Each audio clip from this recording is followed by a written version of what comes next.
Okay. So I hope you can hear me, people. Quickly here. Maz is okay. Once more, trying to get this working. For those of you who could now join me, I am hoping that I am live and that you can hear me clearly. So let me know in the chat section and that you can hear me. If you can hear me, so let me know. I can see, I can hear me, I can hear myself. Okay, so we roll. Now, this evening, I want to address something that over the week, this is usual my Friday hangouts. Sadly, they now come a little bit late, but as it is usual, as it is customary to this channel, it will be nice to know where you are watching me from, and let's make it as interactive as always. So, having said that, shall we start, people? Or should we wait for more people to join us? Obviously. So my conversation with us this evening is going to center on bandits, where the governor of a state is telling us that not all bandits are criminals. I don't know how you people say that, but it's one of those things that you hear and you kind of ask yourself, how did we get here? Actually, how did we get to this point? So, what will make a governor of a state, open up his mouth to say that not all bandits are criminals? And someone will say, no, not all bandits are criminals. Some of them are angels.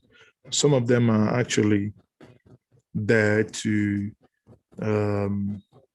maybe make the world go better, or, for some weird reason, you keep wondering what is happening. Why would, how are we defending bandits? Put it that way. How are we defending bandits? Because when I saw the video initially, I thought to myself, nah, that can be right. I thought, obviously that can be right. Or such statement wasn't made. But how wrong was I? Not only that, someone is telling you that not all bandits are criminals. On the other hand, those that ought to be in the know when it concerns security are telling you that you should defend yourself. Okay? Now, for me, that is a clear indication of abdication of duties and acceptance of failure. That means you have accepted that you have failed.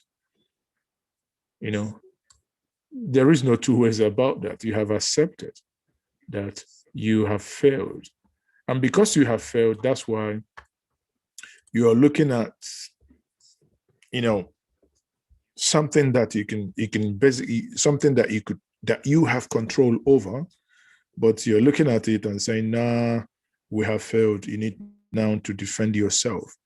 And that's message, and that is the most tragic nature and the most tragic part of this message, is that this message came from the one who is in charge of security, who ought to know what is happening. Then you ask yourself, how did we get to this point? How? Many of you will think I'm kidding. Let's actually watch him make such a Well, is it the responsibility of the military alone? It's the responsibility of everybody to keep alert. and find safety when necessary. But we shouldn't be cowards. At times, the banditry will only come with about 3 rounds of ammunition. When they fire shot, everybody runs. In our younger days, we stand to fight any aggression coming to us.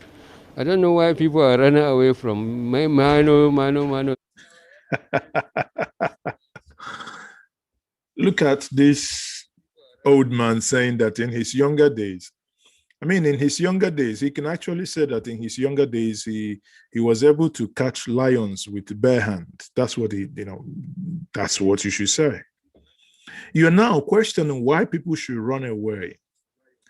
Is it not the same people that sometime last year or last 2 years said that people should surrender their registered shotguns?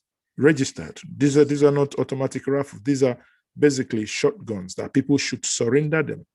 Then you ask yourself, surrender them for what? Why should those ammunitions be surrendered? Now you're saying, why are people running? Why wouldn't people run when they cannot defend yourself, and the security architecture and the security personnel, are so incapable of protecting the people? And here you are posing a rhetorical question to the same people and ask them, why are they running away? They should stand and let these people know that even the villagers, they have the competence and capability to defend themselves. But our own duty is to ensure no Nigerian is hurt, and we're capable of protecting the integrity of this nation. And we will continue to do it even though we are so stretched. Are you supporting the use of firearms by citizens? Now, this is a man who's supposed to be in charge of security. He's telling you that the security agencies are not going to do anything for you. You better arm yourself and defend yourself. Pay attention. He's saying defend yourself. Not my words. Those were his words. Defend yourself. You ask yourself, in defending yourself, how are you going to defend yourself? With bare hand, with stick, with stones, or what? Defend yourself. Now, people defend themselves, then they get into trouble. That's why, it's the hypocrisy of government can be very, very, alarming. The hypocrisy of government can be very, very alarming. And it says, defend yourself, and people defend themselves and they get into trouble. Now let's listen more. Asking so many, Sorry, sir. well, this is an issue where probably even in the developed countries, they are still debating on it, whether to continue or not. But I don't advise Nigeria to start using firearms for personal use. Still on the appointment. Now, does it make sense to you? He was asked a follow-up question. Now, his answer is that he's not advising Nigerians to use firearm for personal protection. Yet, a couple of seconds before, he said, protect yourself. Come on. I mean, this is just a simple content analysis. So you encourage Nigeria to defend themselves, or you don't encourage Nigeria to defend themselves? What as envoy. Do you think it is in order, considering the criticism that surrounds their performance when they were there? You see, honestly, you should understand the efforts the service chiefs put for this country. When they came in 2015, you see the applause. The people accepted them, and they were doing this nation very proud. They captured almost every objective that was lost to the insurgents. And I don't know, their only fault probably is they stay long, and Nigerians don't want people to stay too long in a particular job because of obvious reasons. But I think they have done their best, and I think if they are rewarded, it's not even a reward. They are capable and competent to take any assignment for this nation. Oh, they're capable and competent to become ambassadors in those nations. Well, on that one, we'll see how it turns out. We'll see how it pans out. Because obviously, it appears there are some things that they do not get. They do not understand why people feel a little bit anxious of some of the things that they do. We cannot in honesty question, or rather someone in honesty defending some of those postures, some of those postings, those that been posted to one country or the other. Now, having said that, still on the issue of security, you still have where, obviously, we've seen where Magashi said we should defend ourselves. Fine, we should defend ourselves. Okay, but how are the people going to do that? Now, on the security, now watch this guy, as he was asked, what is going to, obviously, he was asked a simple question, and I find his views a little bit, interesting. Let me put it that way. I found his views a little bit interesting. So let me quickly bring him to share his views with us on the issues of security as regards to bandits. Let's bring him in here. That was in an interview with Sheun Okimbaloye, that's on Channels TV. 10 years. This banditry we are talking about in the axis of Northwest to Niger State to North Central has been there for over 7 years now. So the question is, if it's been there for over 7 years, and so what? Today are overwhelmed. What do we need to do? We have a lot of youths. We have a generation that is being wasted. We have youths that have graduated, no jobs, nothing. Why can't we make use of that? Why can't you strive to engage and recruit in order to face the security situation of this country? Why can't we do it? Why can't we get these funds, buy weapons, equip these armed forces, and make sure that they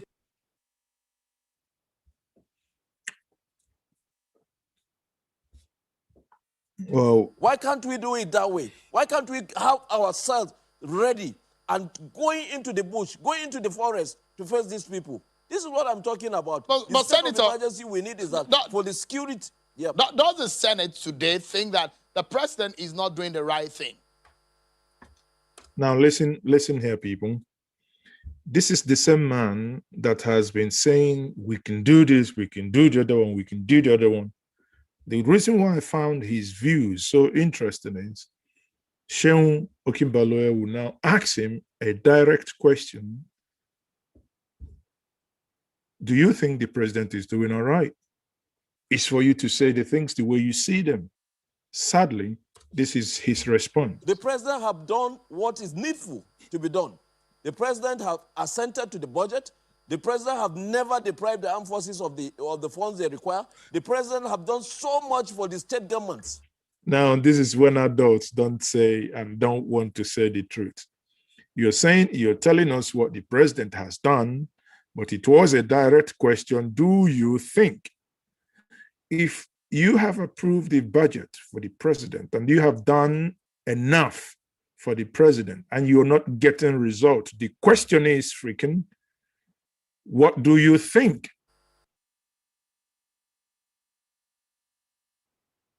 It's as simple as that. How we can make sure that this security is tackled?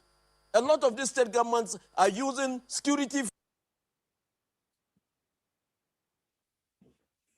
Okay, so I'll leave him at that. A lot of these state government, let me conclude that part because I've watched this clip a couple of times. A lot of these state governments, in his words, are using this security vote for their own use. Those are his words. He's a senator. Incidentally, it's regarding the Niger State. The Niger State where people have been kidnapped and where people were taken by force, where you see pictures of schools within this Niger state, you ask yourself, how did we get to this point? Now, let me play another part of that interview from the same man. You should understand, when I say that his views are very, very interesting, so that it will be maybe very clear to some of you why I said that his views are very, very interesting. Current decimal. That's a Senator since, Sani Musa, I think. The last 7 years. Go ahead. In the last 7 years, what happened? There is nothing I'm bringing more than the issue of security, especially in Niger East Senatorial District, which consists of about 9 local governments of the 25 local governments of Niger State. And I can tell you that in the last 7 years, 3 of these local governments have had serious and several attacks, which are unreported.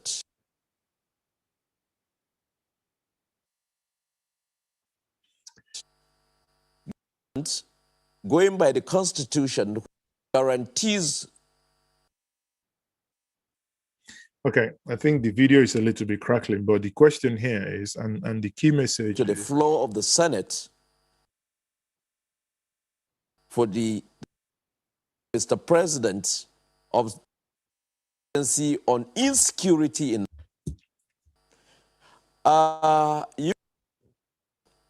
it has happened in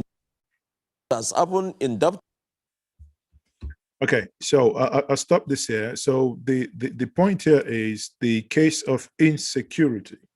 What are you, the question was, why can't Mr. President declare a state of emergency when it comes to insecurity?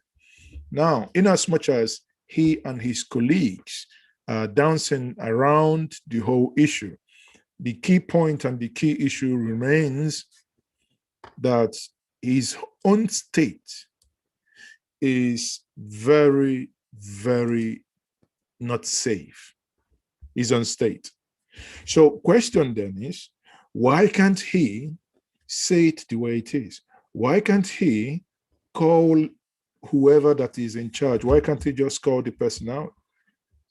Just because, maybe they are all knitted closely together. That's why these things can be said. But at the end of the day, they're not helping themselves. You need to see the schools to actually understand where the issue is. Now, the issue is not only embezzlement, but the issue goes beyond embezzlement. One, all this money meant for these schools to even train the children are embezzled. The children don't have schools, very good schools that they can go to school and call them schools. The whole National Security Council is controlled by one section of the country. You do not have balanced reasoning without having people that are sympathetic to certain causes. Okay, so let's, for you to understand what I mean here, that the embezzlement of this school, basically, school funds. Let me play us a clip that will show a school and how they have mismanaged the same school, because apparently these kidnap that happened in Niger State has exposed, sadly, brought this school to the fore. There are people now look at this and say, wow, so now so this school be before. So is that actually how this school was before? Right? So let's so this is the school here. Now, then you ask yourself, people actually go to this school. People actually go to this school.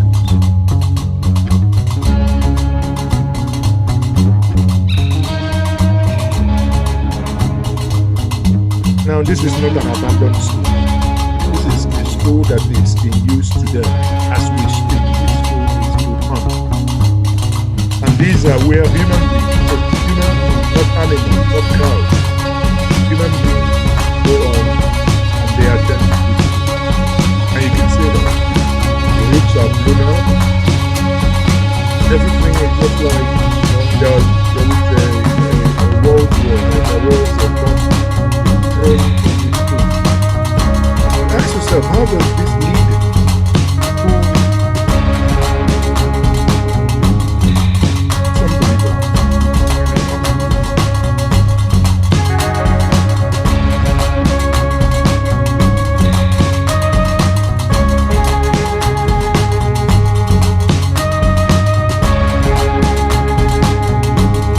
So you have seen the school. Now you ask yourself, how does leaders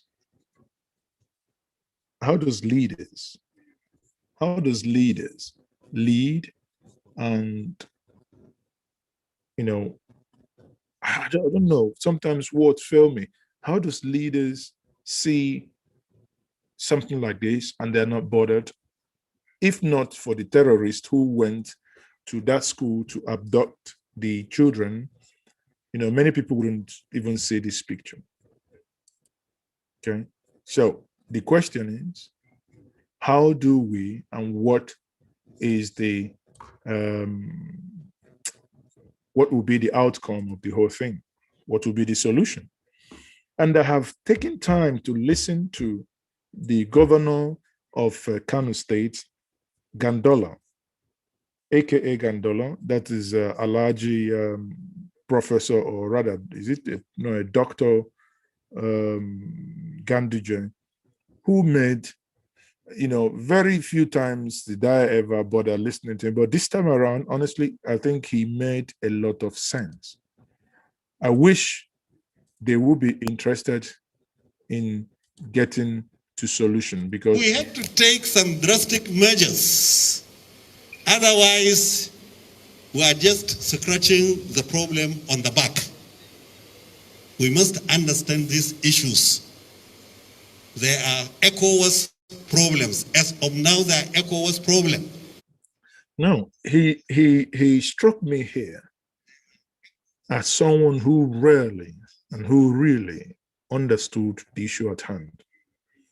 Because the issue, we can all be shouting herdsmen, Fulani, herdsmen, blah, blah, blah. The issue in multiple folds, or rather in two folds. One, you have local issues to deal with, local criminals, local criminal headers, local killer herdsmen to deal with, local bandits. But you have the trans-border bandits, those that come from, Niger, Chad, Guinea, and whatever. And that's what a multi-level approach is needed, because on that case, he honestly on this one understood it, that there is a need for ECOWAS engagement. Now, so through ECOWAS, there must be a means of either registering the cattle that are coming into Nigeria. Again, he's now talking about the same thing I've said multiple times. But sadly, the people in government, it appears the moment you get into government, your brains will be filled with sawdust, that they no longer think and they no longer listen. Now, to chip a cow is very cheap. The question is, if really this problem, that they want to solve this problem, they should, Nigeria is the largest, and, within ECOWAS, there is no country that can compete with Nigeria. So you can actually force this for every ECOWAS header that want to move cow. You ensure that these cows has chips on them, that you can track each single cow with GPS to know where these cows are. Yeah, but or preventing the movement of cattle into Nigeria. That is a fact. Because exactly, that is his own suggestion, which I agree. Or you prevent totally the movement of cows into Nigeria if you want to protect your borders. They come with weapons. Initially, they were coming with weapons to protect themselves from the clash with the farmers. But now they've taken advantage, coming with weapons that they sell into the country, a part of using the weapons to commit crime. That is one herdsman that we must look into. Two, there are herdsmen that are coming from the northern part of this country to the middle belt to the southern part of the country. It's the same problem because there's always conflict across the country.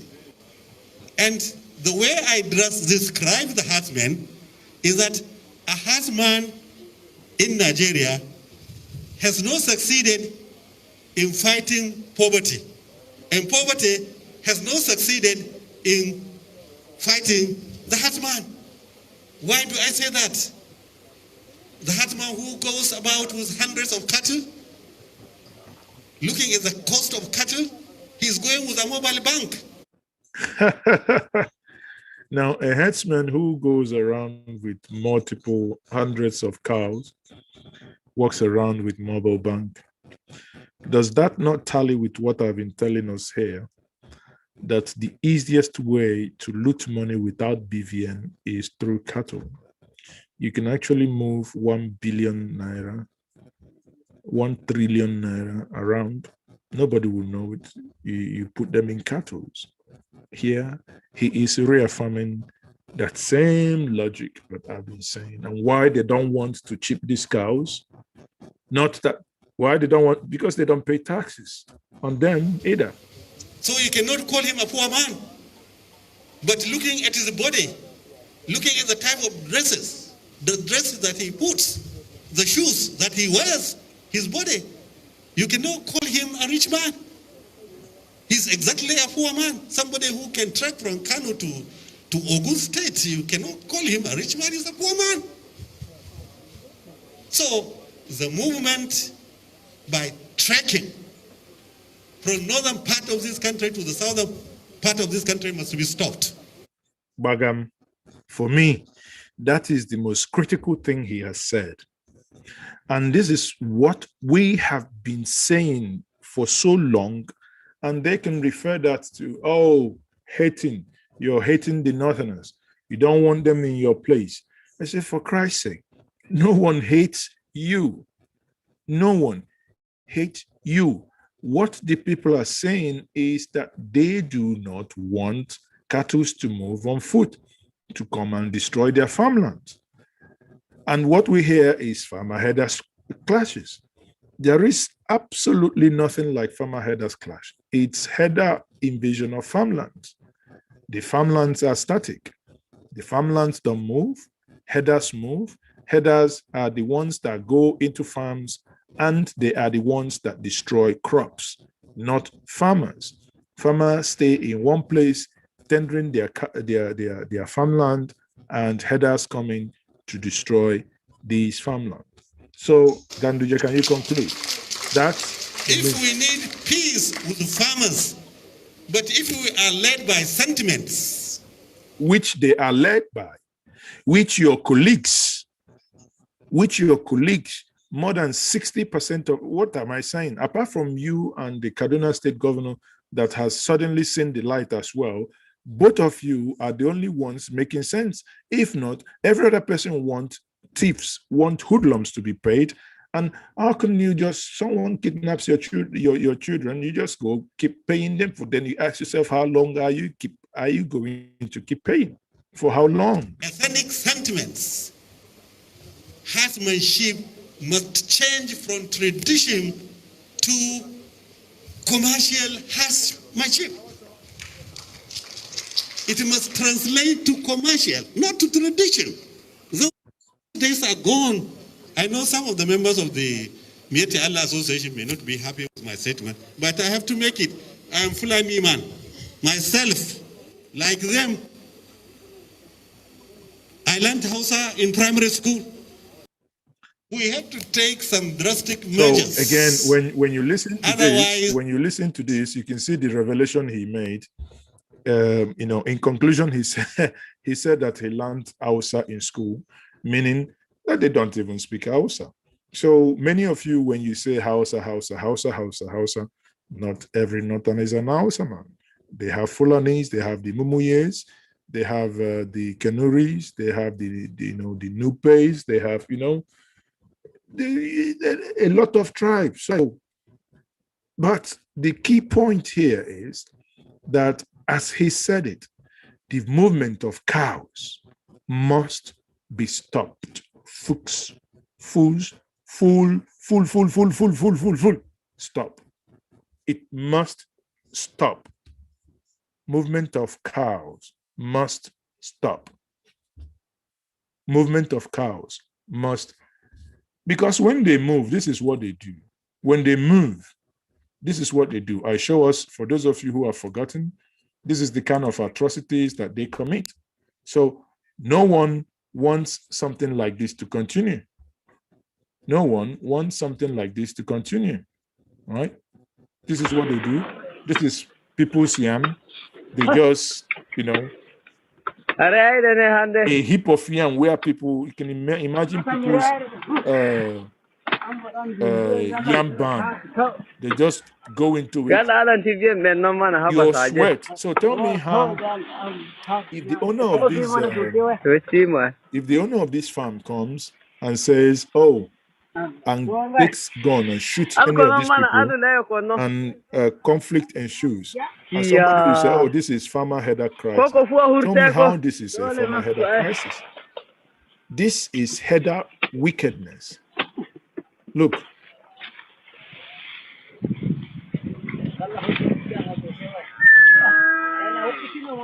This is wickedness, just giving somebody's sweat to the cows.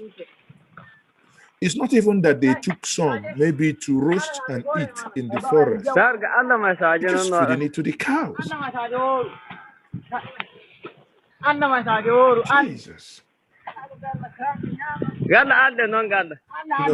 When you see something like this, sometimes it just makes your blood boil, because you ask yourself, whoever is doing something like this, is that person human?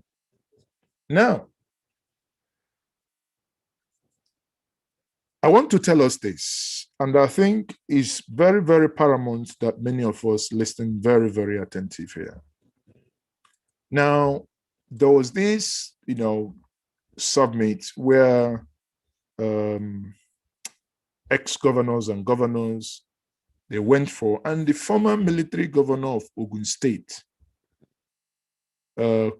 Commodore Kayode Olufi Moyin, made a striking statement saying that the composition of the Nigerian Security Council, that it affects the dealings with national security issues. And this was made live.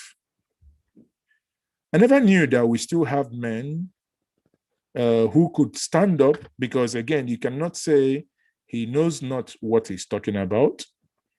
He perfectly understood what he was saying. He is an air commodore. An air commodore is not a child. He has been a former governor. He's not speaking like a child. He understands, and he understood what he was saying. So I would avail us the opportunity to watch what he said. We call them the National Security Council. At the head, Mr. President, elected a Northerner. Next, Chief of Staff, Ibrahim Gambari, brilliant people, a Northerner. Next, National Security Advisor, Monguno, a Northerner. Next, Minister of Defense, Magashi, a Northerner. Now, you see what is going to play out here. The moment he starts saying this thing, some people will be uncomfortable. You see people approach him, Oga, please pipe down. Don't say more. Don't say more. Off the mic. And he ignored them. Watch. Next, the Chief of Defense Staff, Erabo, a Southerner. Chief of Army Staff, Atahiru, a Northerner. Chief of Navy Staff, Gambo, a Northerner. Chief of Air Staff, Amao, a Southerner. The DSS Director General, a Northerner. DG National Intelligence Agency, a Northerner. So your National Security Council, 11. We have 9 Northerners, 2 Southerners. Look, I'm telling you as a practitioner, a former governor of the state, a general. I'm 70 years old. Now, I'm happy he reaffirmed himself. He is a general, a former governor of a state, and a practitioner. So when he's not talking as someone who hasn't got the facts right. Just like when T.Y. Danjuma said the things he said, everybody attacked him without knowing that the man was saying the truth.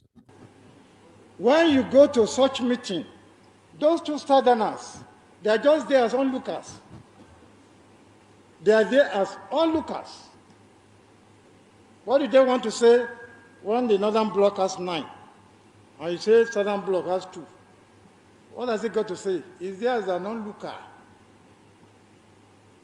It must be correct. That's what I said, that, look, the soldier must believe in the war. See again, someone comes in again to whisper to him, Oga, please now, you don't do off the mic. Who is going to believe in the outcome of such security meetings? And you say it is national. Yeah. You say it is national. No. That is, when it goes down, that's why you have the Fulani and the Herdsmen clashes, killings, kidnapping. Because the people downstairs, they are looking at the upstairs that, look, I'm favored. So please, let the federal government correct inequalities. If you put inequalities to a stop, if you put, the Attorney General just said rule of law and equal rights, beyond the law. Look, everything takes its position. You have peace. You have the economy will be developing.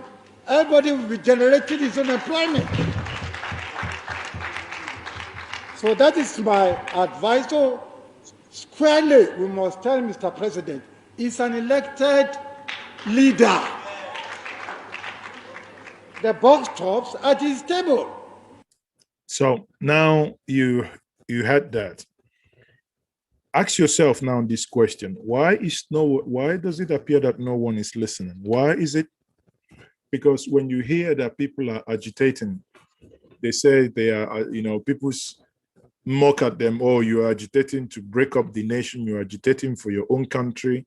You're saying, give us Biafra. Some are saying, give us Ududua or Niger Delta or Midwest. All these are the agitation is in his last summary, because people are not feeling included in whatever that is happening. So these agitations will continue. Why can't you, if you ask yourself, if these people are willing and ready to sit down with bandits that have kidnapped, raped, and done all manner of evil to their children and to their families, why can't you now find a way to speak to those who say they no longer want to be part of this federation? It's not a crime. Which one is a crime?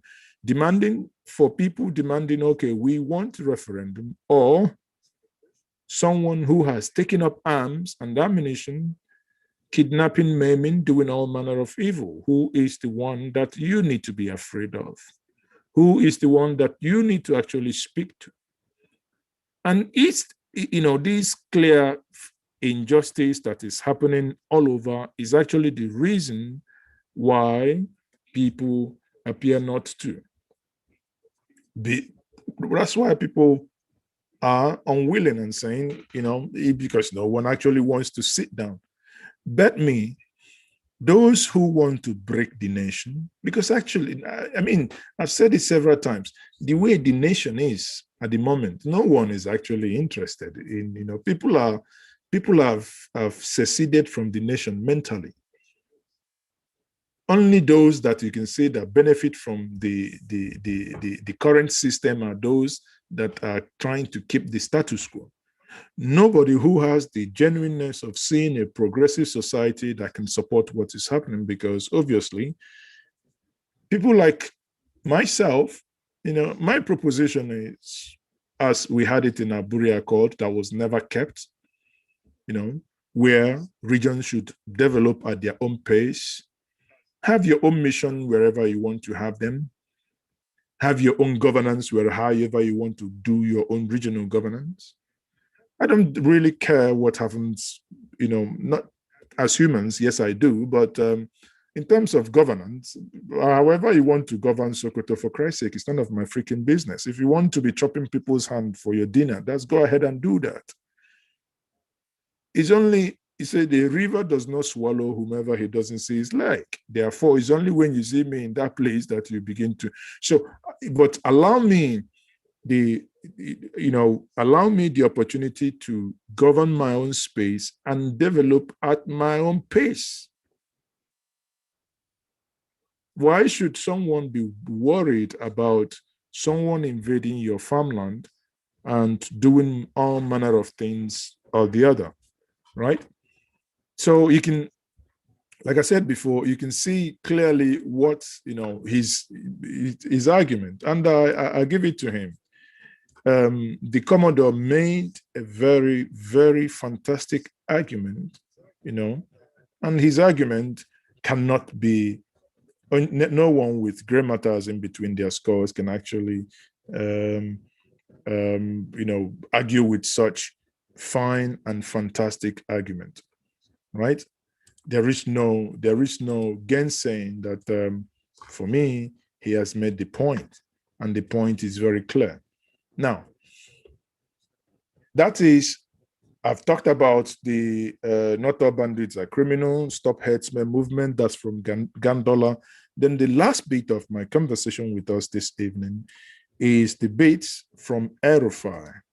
Because again, when we move away from the realm of hate and, looking down on others, if we really want to look at how some people think, you would begin to appreciate that one of the few, very, very few people, I know many of you would disagree, but it doesn't matter. One of the very, very few people that I have seen from the northern Nigeria, in as much as he can be very, very mischievous as well, he can be very, very mischievous. But I give it to him, he normally has sound argument. When I say sound argument, there is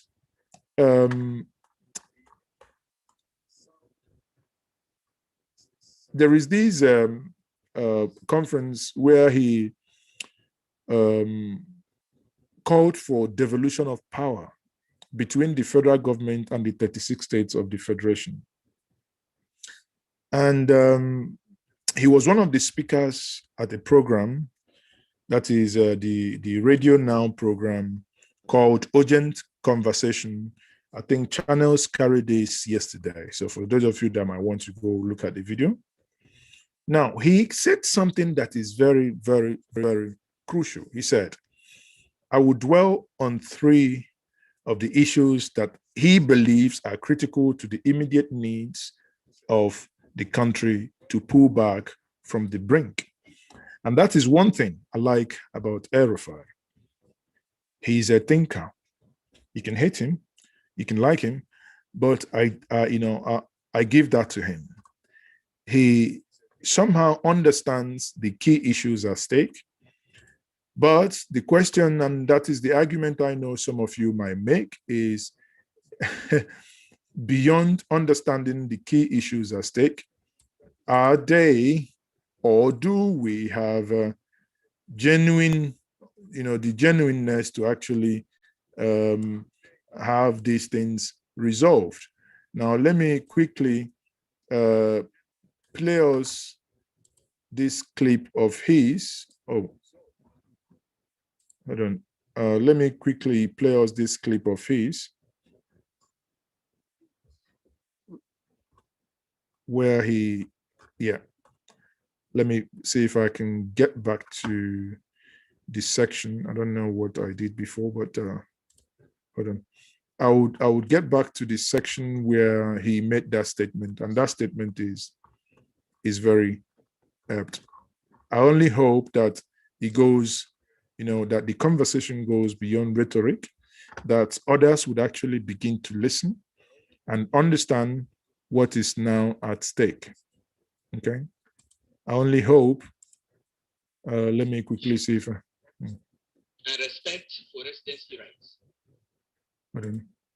of ethno-religious entrepreneurs. Let me. Number 3, meritocracy and equal for results than the drama, application and responsibility of a new future, identity bind, making the country the second largest resource managed under the lead and a firm direction of the medley of measures. Okay. So let me. A set of drastic actions to signal a firm direction, beginning with a collective decision. We hope to replicate this project based in one of our 14 grazing reserves located, and some more medium to long-term measures that require conscious and deliberate about reserves located in local government. Let me quickly find. Identity quality, the national government and the state and community policy. In the PC Committee on True Federal Free, Meritocracy and Equal Opportunity for All, propose significant devolution of power, human development. Okay, let me, sorry about that, but let me just bring him in now. So I go back to play that clip for us so that we can actually see what he's saying here. So let me play that clip. Number 5, respect for diversity and protecting of citizenship rights guaranteed by the Constitution. And finally, the immediate devolution of powers to turn the nation to the true federation of our founding fathers. APC Committee on True Federal proposed significant devolution of powers with national government and 36 states. We recommended that about 10 items be transferred from the exclusive to the concurrent list and therefore fall under the control of both the states and the federal government. I will dwell on 3 of the issues that are critical to the immediate needs of the country. Now, listen to the 3 critical issues. The first is the imperative for federal, state, and community policing. We do not have enough police. One centralized police for the country just has not worked. Secondly, we must amend the Constitution and relevant laws to vest control of oil and gas, mines and minerals other than offshore in the continental shelf and extended economic zone in the states that already have control over land under the Land Use Act, with royalties and taxes payable to the federal government and the federation account. And number 3, we must rectify the anomaly of a federation that has a more or less unitary judiciary. Ladies and gentlemen, I am firmly convinced that restructuring on the lines proposed by our committee is a nation-building opportunity. It would allow states to exercise consequential powers, assume more responsibilities, and control resources to enable them deliver better outcomes for those they govern. Let me conclude by saying that in addition to, and in line with the foregoing points, I will recommend the following immediate decisions and actions by the federal and state governments with the support of our civil society and all well-meaning Nigerians. I have 6 or 7 recommendations. The first recommendation is to implement the 3 key devolution proposals that I mentioned above. Give us state police now. Vest all minerals in the states now. And decentralize our judiciary now, not later. Number 2, let us be emphatic collectively about the right of every citizen to security, freedom of movement, and rights of residence, and that the choice of livelihood must conform to the laws of the land. Number 3, we must identify, focus, and deal decisively with all state and non-state actors engaged in conduct that amounts to challenging the supremacy of the Nigerian state and our constitution without ethnic profiling, military treatment. Number 4, we should provide immediate and enhanced funding to acquire advanced equipment, armament, and ordnance for the armed forces, police, security agencies, and paramilitary agencies by drawing down from the pool of various rainy day federation funds like the excess crude account, natural resource account, stabilization account, and so on, so that our security services will have the material to face the criminals that menace us. Number 5, implement the National Livestock Transformation Plan already produced 4 years ago to enable accelerated investment in modern animal husbandry, incorporating this rapid sedentarization of herders in non-locations. Number 6, the aggressive reduction of the cost of governance at federal, state, and local government levels through merger of ministries, departments, and agencies with similar mandates and functions, and a nationwide freeze on creation of any new administrative, regulatory, or executive bodies for the foreseeable future. We simply cannot afford it anymore. And number 7, we need to forge a national consensus now, not later, to collect more taxes at both federal and state levels for the governments to be viable. This means also we must stop pretending that the regulated rates of lending, interest rates, exchange rates, prices of petrol and electricity, as well as the salaries in the public sector are realistic, sustainable, and will lead us to the promised land. Okay, so that is his point. Now, the things the key takeaway here is,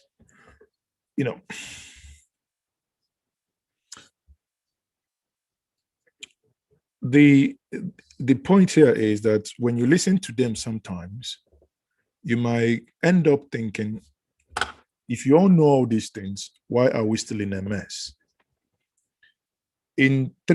About 3 years ago, the APC restructuring committee, which he chaired actually, under the Oyegun-led APC, went and they had this point. Everything he said now was contained in the APC restructuring document. So that's why when people like Usibanjo or Buhari will come and say, we don't know what restructuring means. And you ask yourself, how can these adults be so insincere that they will come up and say they don't know what restructuring means? Because they are the same people, in as much as Tanko Yakasa in one of my programs said that the reason why Buhari did not implement that is that they felt that the South used Oyegun to ambush him. But hey, while he was campaigning to become the president of Nigeria, he talked about restructure. So how come he has now gotten power? No one is now talking about that. No one is talking about community policing. The things we have, the things happening both in Southeast, South, North, what? Let's say South, Southwest, and Northeast and North Central. On a serious note, these things would not be happening, because I will take these points one by one. If we had community policing, we would not have what we have now happening in the Southeast.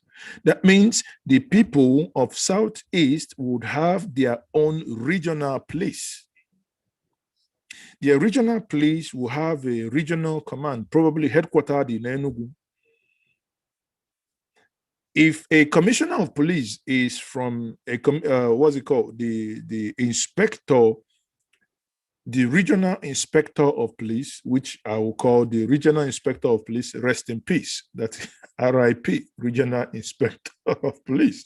But on a serious note, if the regional inspector of police is from the Southeast and he understands Igbo, and there is an altercation in Olu or in Obibo or anywhere, do you think that the regional commissioner of police who understand that these are my people without any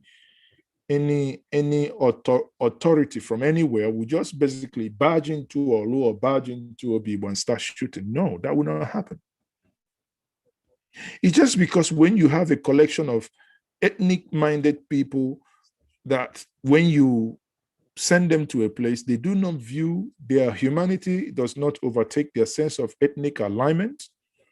They only see the other individual as a thing, not as human.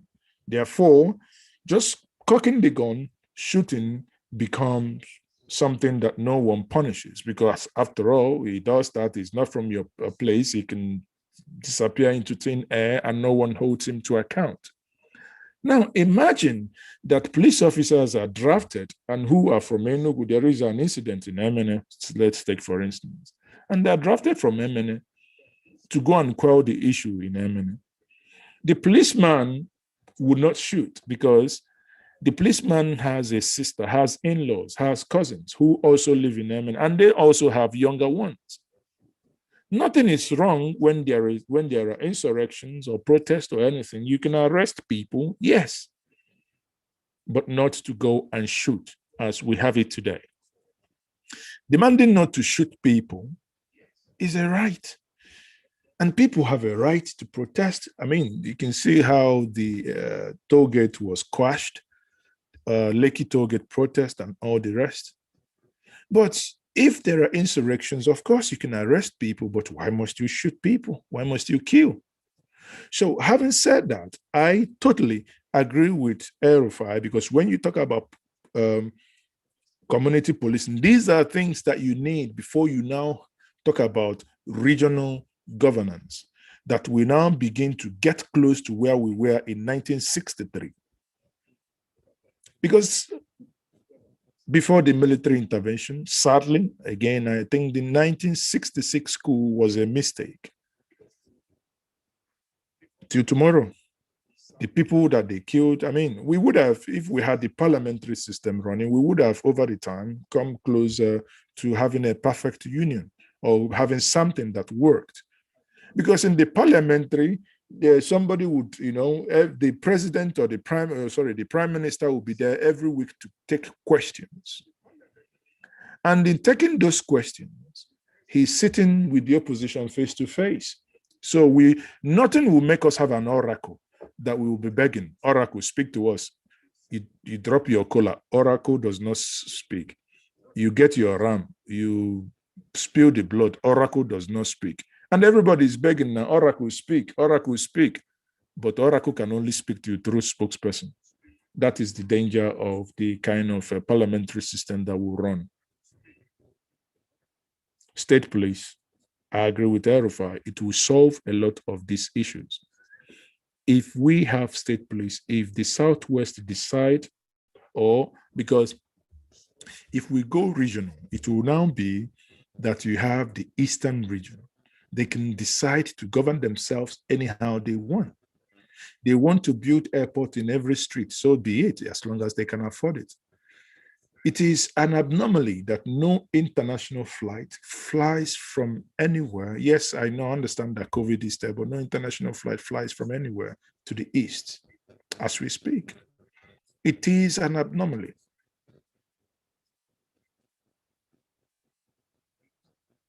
Again, state police, fine, or rather community policing. Let's say community policing. It remains to be defined properly.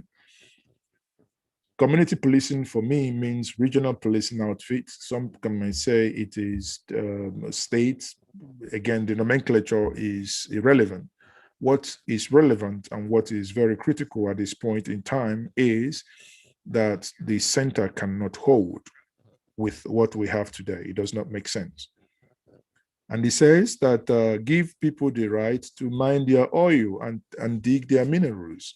Again, if Zamfara can mine their gold, mine their golds, and tell me why Bayelsa, why River States cannot drill their oil and pay royalty to the central government as it was before. Why could that not happen? The only reason why that is not happening is that the man you have at the helm of affairs is not interested in making that to happen. El-Rufai said that much. I mean, the man you have at the helm of affairs is not interested, not one bit.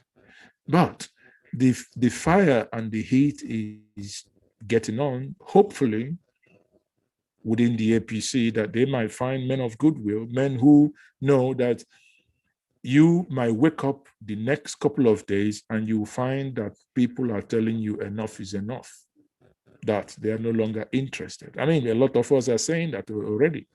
That we're no longer interested in a union where equity does not hold the center stage. In conclusion, he talked about regional judicial decentralization. Everything is Abuja, Abuja, Abuja, Abuja. Why can't you have a regional judiciary? If you're within the enclave of the Southeast, if we choose Enugu as it was, and if we decide that it is going to be that now to become the regional headquarters, that means the Supreme Court of Enugu would be there. Do you think for 1 second, if the Southeast had its own Supreme Court in Enugu, that the abnormality that we had in Imo State would have occurred? I do not think so. There are things that I believe that going back, because all these things El-Rufai mentioned here, we can talk about community policing, amending the mining and oil rights, regional judiciary, and all other things he mentioned is nothing but the closest we can get to what we had in 1963 that was replicated again in 1967, which Ojukwu and Gowon agreed in Aburi in Ghana in 1967. See? So again, thanks goodness, it appears that the issue and the menace of herdsmen is beginning to make everybody uncomfortable. As the video I played before, you can clearly hear and see where the governor of that state, Ganduje, the AKA Gandolaman, the Babariga Bullion Van, he's basically saying, yep, enough movement of cows from state to state must stop. That is common sense. It's not hatred. This is 21st century, for Christ's sake. There were some practice my forefathers had that if I say, oh, it is our practice, and I'm using it to disturb every person, nobody is going to like it. He said it, turn this nomadic way of life into business venture and enterprise, aka you can ranch it. If Kaduna and Kano and Nasarawa decide that within these 3 states they have a common ranch, or that you can move cow from one state to the other, of course, so be it. But you cannot, because of the way you live, you push it down the throat of everybody. I mean, that is unacceptable. In doing that, you create room for bandits and miscreants. Some of them, as you tell us, they are not from Nigeria, and they come in here and commit atrocities. And you have people, governors like Bala Mohammed, that will tell you, oh yes, they are our brothers, they can come from anywhere and resettle here. Resettle where? In whose land? Every land in this part of the country and this part of the world is owned. So where are they resettling? How? Through naturalization or what? Come on. Anyway, I'll take some of your questions, then I'll call it a day. And I will be taking some questions from, or maybe address some comments from the YouTube channel. Some of you on Facebook, sadly, I'm not able to pull comments from Facebook this evening, but I might try actually see if I can. So yes, okay. I'll see if I can get comments from YouTube. Okay. So, like I said, thank you very much. Ugo, aka T-Bone Mwagazi, says even here in the UAE they practice true. Exactly. I mean, it's only us that something is definitely wrong with the brains of those that govern us, because all of them they all go to UAE, but they don't want to. You know how many Emirates you have in the UAE, yet it's one country. Abu Dhabi is there. Abu Dhabi is there. You have the Dubai, and so people think that United Arab Emirates is actually Dubai. No, it's just one of the Emirates. There are multiple Emirates. There are multiple Emirates. So Ike Aneke says, Ganduje says ranching, El-Rufai says restructuring. What does? Okay, no, it's not entirely that. When you talk about ranching, these are all part of restructuring. Is one and the same. El-Rufai is saying, do not pay bandits. Ganduje agrees, you don't pay bandits. What's it called? The former emir, Lamido Sanusi, today said, you must introduce family planning if you need to curtail this, because what we are dealing with today are the problems that were not solved 20, 30 years ago. The problems we are creating today, this number of Amajiri children without parents that you are giving birth today without birth control, their own wahala is in the gym, pressing up. Their own wahala is starting. Their own wahala. So if people are strategic in thinking for long-term resolution of this, there must be, as Sanusi said, and I agree with Sanusi perfectly, for this to gain traction, some of these cultural issues need to change. People don't need to have children because they can impregnate a woman, right? There must be a way to curtail the number of children that people can give birth to. If not, you only have a limited space.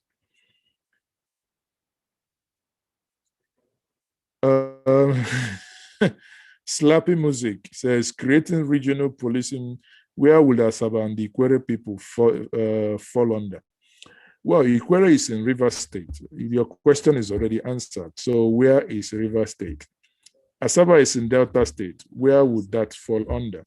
See, the way I look at it, I think if that conversation gets deepened, I think one of the things and the propositions we'll be making will now have to come back to, where people have to be asked question, where do you want to belong?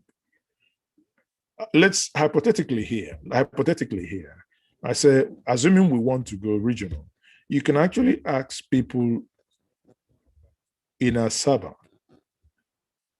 if they feel more comfortable, because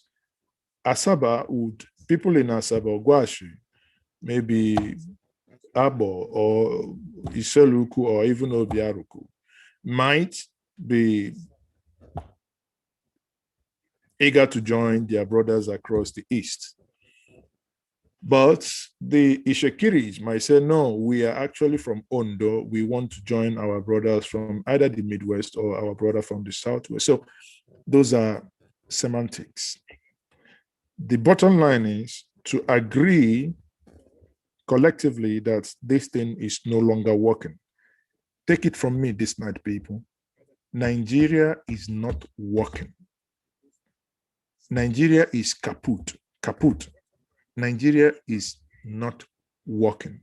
Anyone telling you that Nigeria is working is someone who is benefiting from anyone who is benefiting from the system, right? Nigeria is damaged. Therefore, there must be a way. Well, Angela Nwokore says, please don't believe anything northern leaders.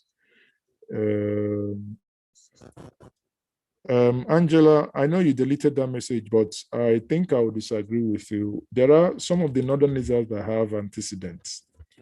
You look at, if not that Buhari rejected or didn't want to look into the APC restructuring document chaired by El-Rufai. As we say in Iban, from the smell of the fat, you can have an idea how the shit will taste. You look at some of them that have actually over the time distinguished themselves. Some of us might, when I say someone like El-Rufai in some of the things intellectually that he does, yes, we might disagree on what he did in Abuja, but at least you know that since he has left the FCT have actually relapsed in terms of how it was and what it could become. It means as a man who has foresight, and if you look at the restructuring, APC restructuring document, let me see if I can quickly pull that up. See if I can find it. If I can find APC restructuring so that we see when we look at, because maybe it's something that we need to keep looking at all the time in order to understand what we are demanding. Because why I've made broadcast where I said, I like that report because even within the report, there are two key things that are in the report, why I like the report, two key things. One, the report has the clause of referendum there. That means if by any chance we decide, which is what many have been demanding, that we no longer want and part of this union without, killing anybody or calling anybody a terrorist, through your reps, you can actually say, okay, let us go to referendum. And if everybody agrees that no, the Southeast or the Southwest says, you have not treated us enough, let us go through referendum and see if we can get these things ironed out. Of course, it is your prerogative and it is your right. And what happens? So be it. It is part of that, of that report. So let me quickly share my screen again so that we go back to this fantastic. The only thing that I believe the APC as a party that has done very well, but sadly, again, discarded it in the altar of, maybe I would say in the altar of partisanship, or that the president is not really interested in that. So now look at this. Let me go this by one. The first item there is what they call the state merger. So that if states are not viable, states can decide, Anambra and Enugu can decide, come, let's go back to the old way it was. Let's merge and use our resources collectively and develop more. They can, they can merge, and it's their decision. Again, that's where referendum comes in. Again, in that report, it has the reversion principle, where the committee obviously looked at it and also agreed on how best to look at the revenue mobilization, allocation, and physical distribution of, when you look at that in actual sense, it feels a little bit weird that you look at it about 3 years down the line. You think, so these people actually came up with this fantastic document. And the man, the president, is sitting on top of it and doesn't want to do anything. Again, he has devolution of powers, physical federalism, as we said before. Now, you see, someone says independent candidacy. Okay, I know someone now can say, okay, yes, in this region, I don't want to be part of the Tiffin elite. I'm not part of APC, neither am I part of PDP, but I have thousands and millions of followers following me. Let us come together and I will go for an independent candidacy so that we know that you owe their allegiance to the people, not to a party, and that the people cannot say. So when you understand the intricacies of this, you know that, as my people will say, that which we actually look for is Sokoto.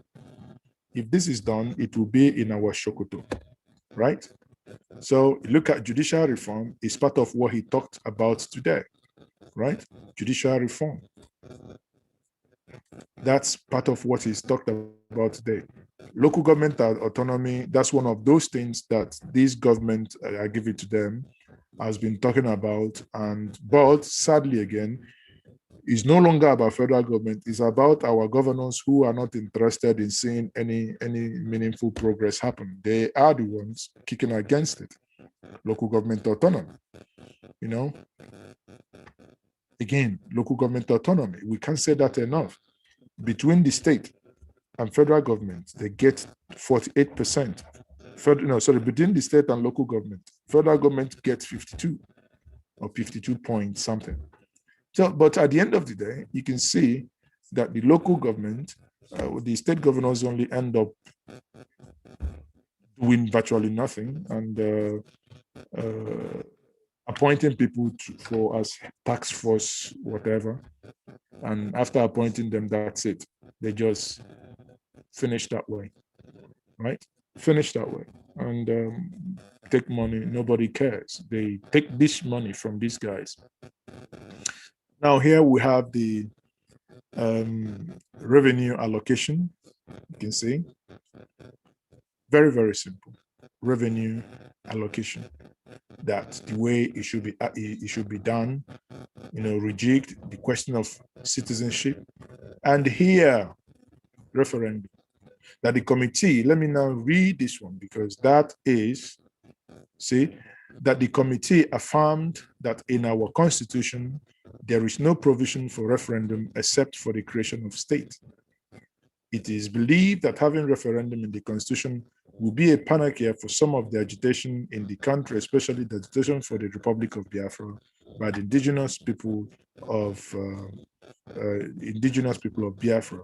We have a constitutional amendment to enable a referendum to be undertaken on national issues. They recommended. That is, that committee recommended. Again, public holiday. Public holiday could be regional. You don't need to be national. And lastly, state police. But for me, I'm saying rather than talk about state police, but which if we do actually would help, but I would rather prefer, that's my own personal preference here, okay, speaking as an individual and someone analyzing what is happening. I would rather want to take and accept regional policing as opposed to state policing. You know, because for me, regional policing will give it more reach. You know, if herdsmen are in areas that you know you need to go inter-border, of course, you can use aerial surveillance. You know, use helicopters and whatever you have you. So people, you've seen that. Okay, Emeko, what you said, Nigeria is a total kaputt. Bitte, wir brauchen unsere einige Land. Biafra ist unsere Zukunft. Genauso ist es auch. Es gibt zwei Möglichkeiten. Entweder ein neues Land oder, was noch fast das Gleiche ist, Regionalregierung. Genauso, ich sag da wirklich Wahrheit, genauso denke ich mir.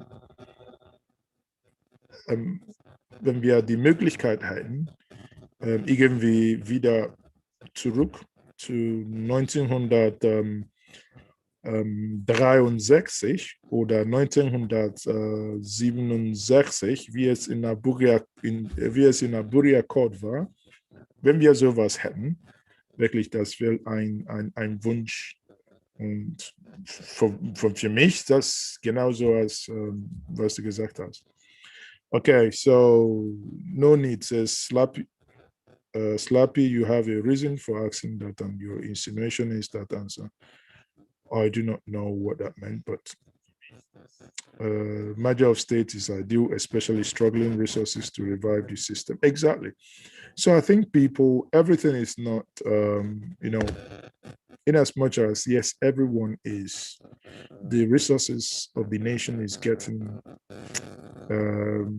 smaller and smaller every day. Things are happening. No one is happy. Insecurity everywhere.